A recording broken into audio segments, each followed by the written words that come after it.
Borewell filter pipe ಇದು ನಿನ್ನೆನೇ drill ಆಯಿತು. ಇನ್ನೂ ತೋರಿಸ್ಬೋದು.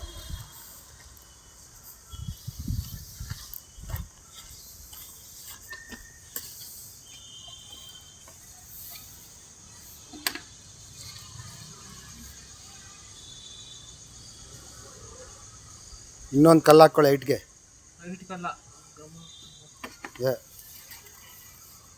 ಇನ್ನೂ ಹೈಟ್ ಹಾಕ್ಕೊಳ್ಳಿ, ಇನ್ನೂ ಹೈಟ್ ಹಾಕ್ಕೊಳ್ಳಿ, ಕಲ್ಲು ಇಕ್ಕೊಳ್ಳಿ ಪಕ್ಕದಲ್ಲಿ ಐತಲ್ಲ, ಒಂದೊಂದು ಹಾಕಿ ಸದಿಗೆ.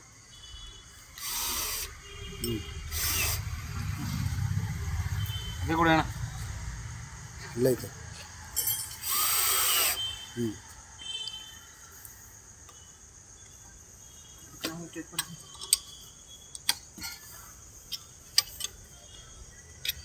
ಮುಂದೆ ಲೂಸ್ ಮಾಡಿ ಹಿಂದೆ ಟೈಟ್ ಮಾಡ್ಕೋಬೇಕು.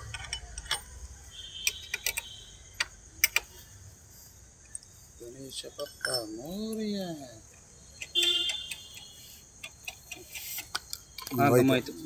ನೆಟ್ಟಿಗೆ ಆದ್ಮೇಲೆ ಬಿಸಾಕಿದ್ದು.